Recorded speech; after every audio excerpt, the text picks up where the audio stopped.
To provide power to your SeaGlider, you will need to create a wiring harness that connects your battery to a switch to a connector that will plug into your circuit board. To get started, you're going to want to pull up the instructions for this step from SeaGlide.net. I have them pulled up here right now. I'm going to scroll past this introductory page down to the actual first page of the instructions here. And you can see it says power supply build with diode and push button limit switch. The power supply circuit includes a 9-volt snap connector. So I've got my bag that says SeaGlide parts kit number 5, power supply and limit switch. Inside here there are more parts than I need for this this step. So I'm just going to dig out what I need. The first part is the battery snap. And then the next thing I need is the push button cable, switch, and then I need the JST pigtail,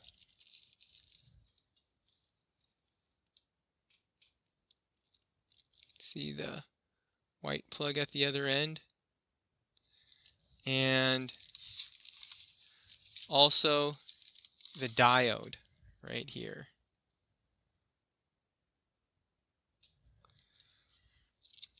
Well, we're also going to need the heat shrink tubing. In this bag you can see it's black. In the instructions they're using clear heat shrink tubing. It doesn't matter what color it is, it'll work either way. You're also going to need to have some safety glasses whenever you solder, and of course a soldering iron. I have my soldering iron set to 700 degrees Fahrenheit because we're going to be using tin solder. This is non-toxic, lead-free tin solder. If you were using lead solder, you could set it to 600 degrees Fahrenheit. 700 degrees Fahrenheit is the same as 371 degrees Celsius. So if you're soldering with tin and you're using a soldering iron that uses Celsius for measuring temperature, it would be 371 degrees, and for lead it would be 315 degrees Celsius. So scrolling down in my instructions here, we can see what the cable is supposed to look like eventually. I'm going to scroll down a little bit more. I've got all my parts, and now it's time to prepare the 9-volt battery snap connector for soldering by cutting the wires in half. So I've got my 9-volt connector right here.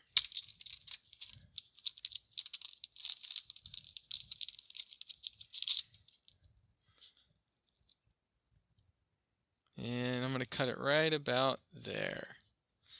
Got my wire strippers / cutters right here to help me out.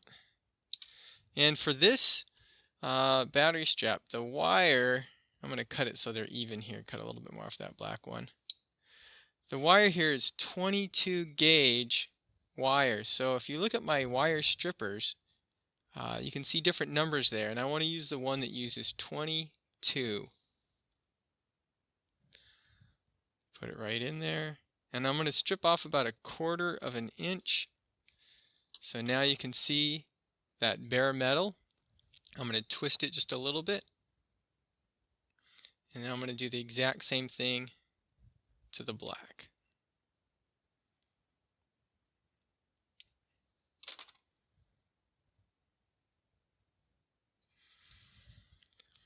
The next step is to cut the push button switch wires in half. So I'll dig that out. I'm going to put these to the side. They can go in the trash now.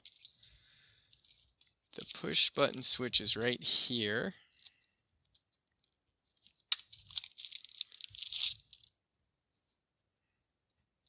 And before we cut these in half, I forget what gauge wire this is, but I know that it's a lot bigger than 22 gauge. So what I'm going to do is I'm going to use a different gauge. Now, gauge on a wire, it's kind of funny. The lower the number, the thicker the wire. So I'm actually going to start out with, let's see, 18 gauge here and see if that's the right size. And it looks like it might be here. I don't see any. Oh, I see a little bit of wire left in there. So I'm going to try it one more time using the 16 gauge and see if that'll work. And indeed it does. So for the push button switch, I was able to determine the gauge of the wire just by testing on this part here that I know I'm going to cut off anyways in just a minute. I was able to determine that it's 16 gauge wire. So I'm going to go ahead and bend it in half just like the instructions say. Now I know that I need to cut it right about there. And I'm going to strip off a 1/4 inch using the 16 gauge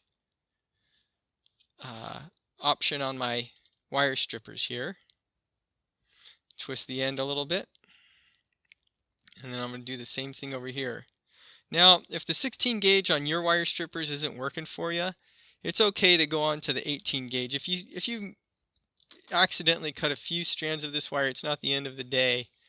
But you don't want to cut any more than you need to. All of these pieces, I'm just going to slide them over here, and they're going to go into the trash. And the next part of this is to cut off 3/8 to 1/2 inch piece of heat shrink tubing. So I've got my heat shrink tubing right here, and I need about a 1/2 inch or so, and I'm just going to eyeball it. That 3/4 inch, that looks pretty good. That should be just fine. And then let's see what's next. It says to prepare to solder the black wire of the battery snap connector to one of the black wires of the push button switch. It doesn't matter which one because it'll work either way. After ensuring that the shrink tubing is in place. So this is a really important thing here. I make this mistake every once in a while, and you don't want to make it. Make sure you put that shrink tubing onto the switch before you solder.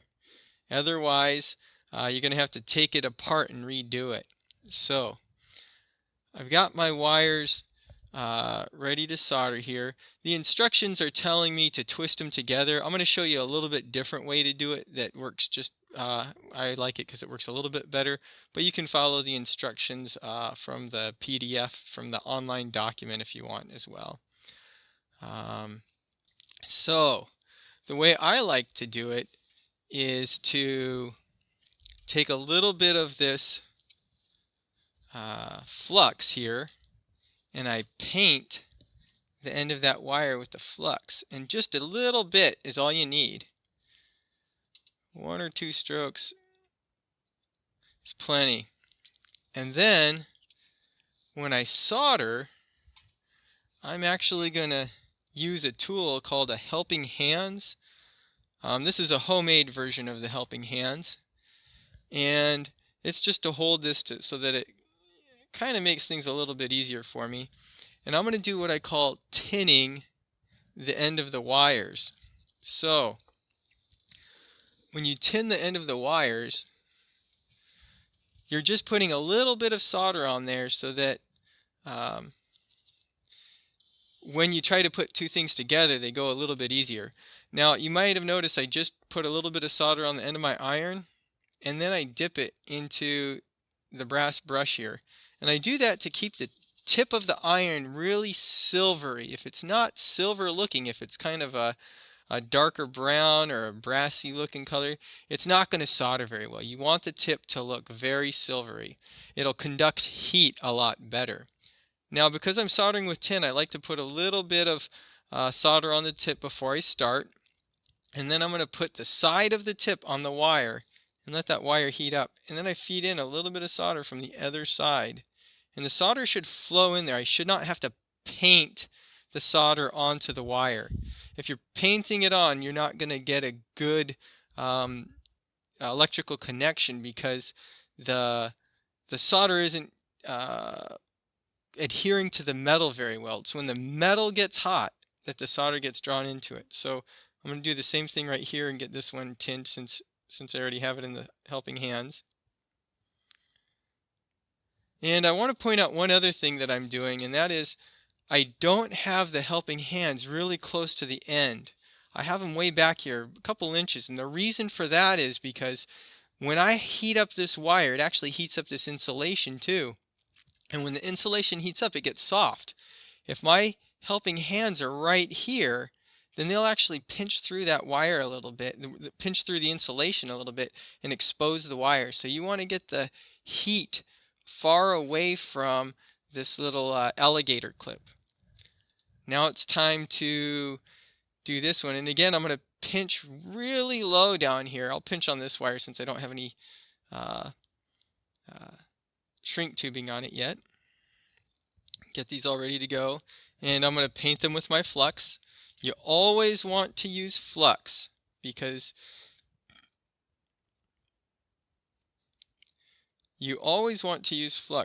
when it heats up, it actually cleans the metal a little bit, helping the solder to stick to it a lot easier. So again, I'm going to put just a little bit of solder on the tip and then put it in my brill here to clean it off. You might want to twist it a little bit.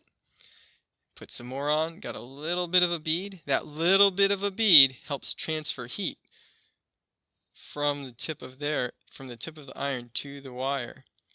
Now you can see I'm not even touching the wire here, or I'm not even touching my solder to the tip of the iron.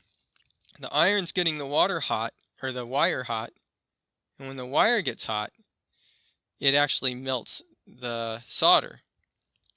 So both of these ends have now been what is called tinned.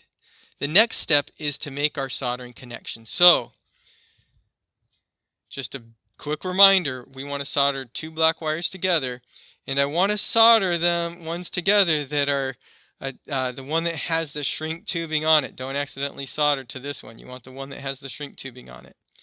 What I'm going to do is I am going to solder I'm going to heat up the thicker wire.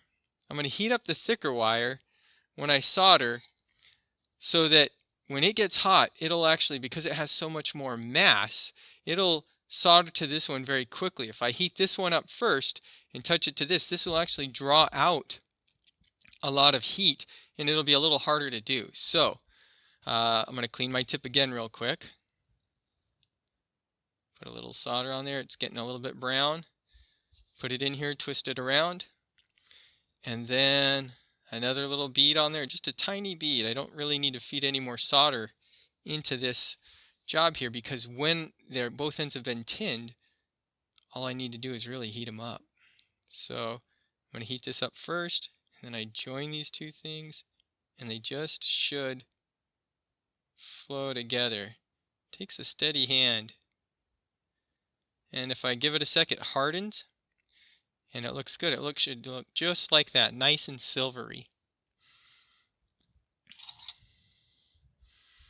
Okay, now I need to slide my shrink tubing right over that connection, and I have the heat gun here, and I'm going to set it to low.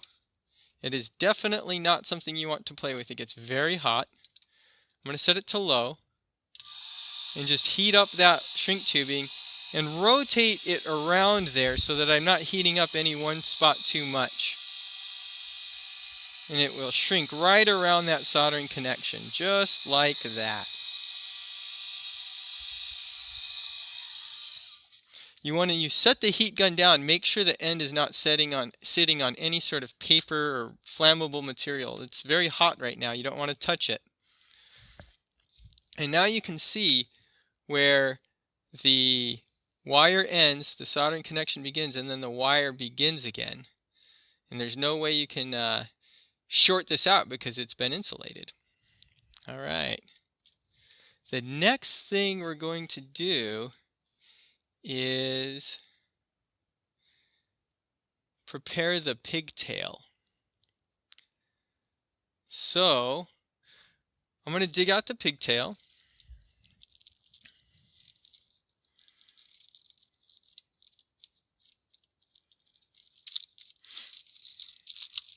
And it does not look like the instructions indicate that we need to cut this one in half at all. So we're just going to leave it the full length. I am going to take just a little bit more off the end here so that I have a full 1/4 inch exposed. And we also need to make sure that we remember to put on some shrink tubing before we make our solder. So I've got this piece of shrink tubing right here that is going to slide right on here. The ends of this wire have actually already been tinned from the factory, but I think we're going to go ahead and take a minute to put a little more solder on there just to make our job easier. Again, I'm going to paint a little bit of flux right on the end. That helps the solder stick. I'm going to clean the end again. Don't be afraid of cleaning the end too much.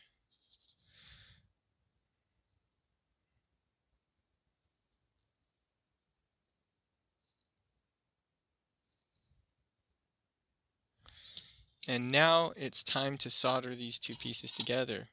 Again, I'm going to heat up the thicker wire because it holds more heat in it and will transfer that heat more readily to the thinner wire.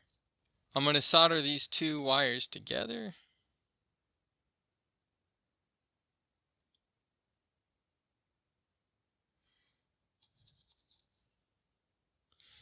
And again, I've got a nice silvery look to them. And now I can move this shrink tubing right up over the connection and use my heat gun to shrink that shrink tubing.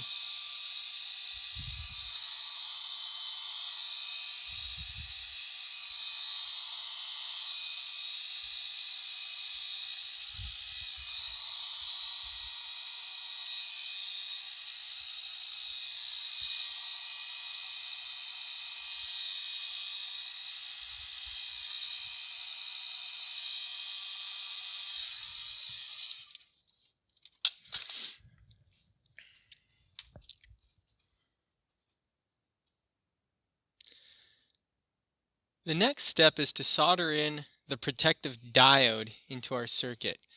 And you can see, I'm going to dig out the diode here so that you can see very clearly what we have to do correctly. If you do not put this in correctly, your circuit will not, your power supply will not provide power to your SeaGlider. So, if you look right here on this side of the diode, there is a little tiny bit of gray. That's the gray that's in the video right here. We need to make sure that's towards the pigtail. So I'm going to cut a little bit off of the end here. I'm going to cut a little bit off the end of the other side so that the diode looks just like that. I'm going to put it in my helping hand here. Now I'm going to cut a piece of shrink tubing that's quite a bit longer. I'm going to cut one about, I'd probably say it's going to have to go across the entire diode. So I think I'm going to make it cut right about here.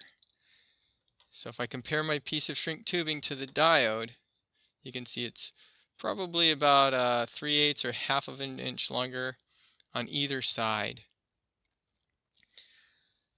Now I'm going to slide this shrink tubing onto this side of the 9-volt battery supply.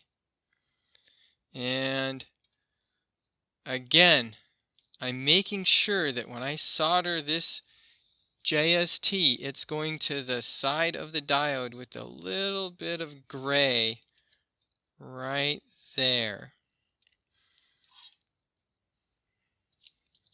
I'm going to put a little bit of solder right on the end of the wire there. If it'll stick. You might have some luck if you use some flux. You might not. It's worth trying. We'll try that again.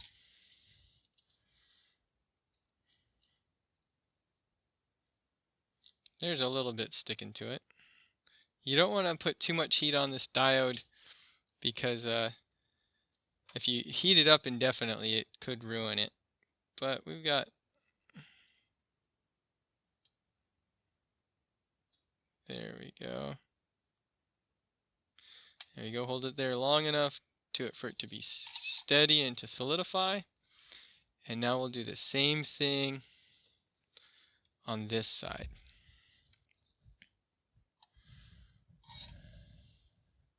Now I'll get a little bit more solder on the end of my iron. Got a little bead right on the end there. And I'm touching it with the side of the tip.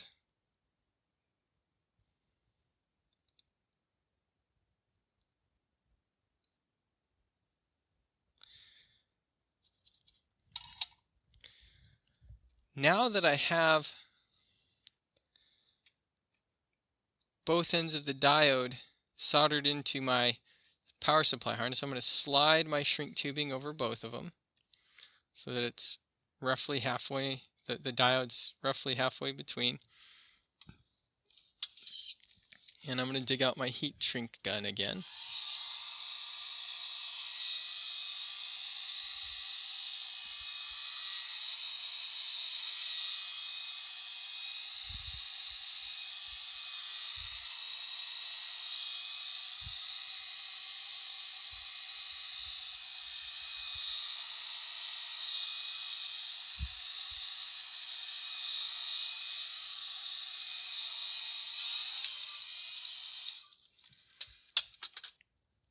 And now you can see the diode inside, in line in this circuit here. All right. Our power supply harness looks complete. And if I twist it like this, it sort of matches our diagram there. You can see my switch is reversed from the one in the diagram, but again, that doesn't matter. It'll work either way. While our soldering iron is hot, we might as well prepare the push button limit switch. This will be needed in the next set of build instructions, the buoyancy engine. To get started on that, we need to take out a few more parts. Here's my push button switch. I'm going to hold that up so you can see it clearly.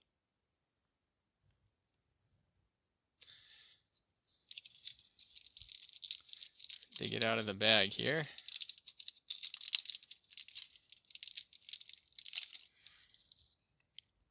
And then you can just pull this little piece of tape off, cardboard with tape on it, so that it looks just like that. And then I need to take out some wire here, and you can see I got all kinds of wire here. I do not believe the coloring matters, so any two strands of any color will work. So we're just going to peel off a couple strands right off the edge here and rip it right on down like that.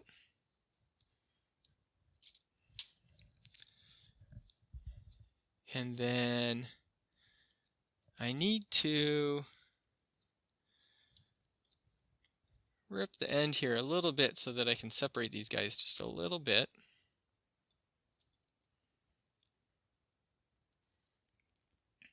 That's probably good enough right there. And then I need to strip about 1/4 inch off of each one. This looks like 22 gauge wire, so that's what I'll use for it. I'm going to twist the end. And then I'll do the same thing over here.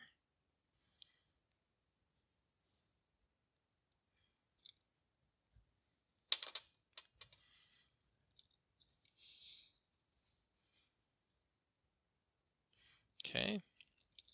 And now it's time to tin the ends of the wire. So I'm going to put it in my helping hands here. And put a little flux on the end of each wire.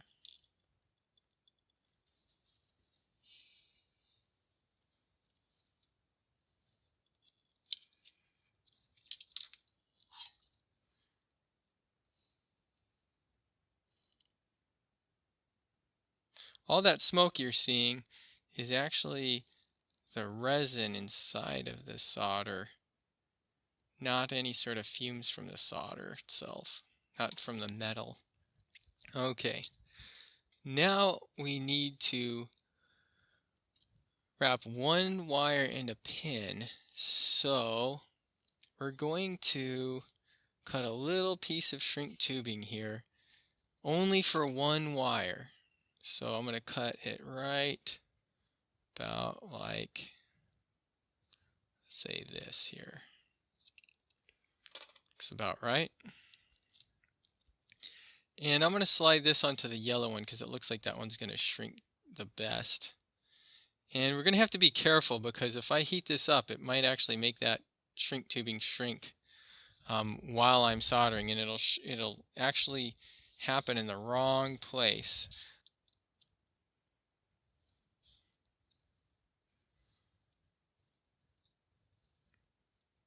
And I'm going to pinch it back here again because I'm afraid that if I heat up this wire over here and these alligator clips are pinching and the insulation gets soft, it'll pinch through the insulation and expose a little bit of that wire.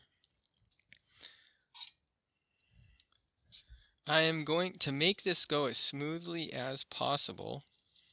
I've cleaned the tip a little bit so it's nice and silvery.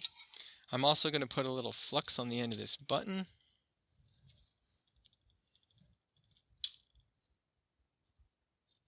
So I have a little bit more solder on there. I'm going to solder these two things together. I'm trying to apply heat, not too much heat. It's actually burning my hand just a tiny bit. So these two things are now soldered together. I'm going to slide the heat shrink tubing over there. And you can see it actually started shrinking just a little bit there. But luckily I got to it before it was too much. Now I'm going to use my heat gun to shrink the rest of it. And again, you want to be careful how much heat you apply to some of these components, because they may start to melt on you. So I'm being careful not to shoot the switch itself. I'm trying to shoot to the side of the switch. I'm going to take it out of the helping hands here just for a minute so I can get it from different angles.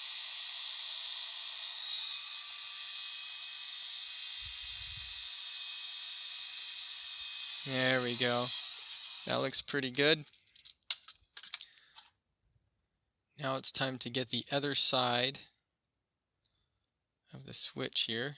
And this will be kind of tricky because I need to somehow get these lined up so that they're touching when I apply the heat. If they're touching by themselves before you apply your soldering iron, then it should be fairly easy to do. But if they won't touch beforehand, getting them to stay in place will be almost impossible.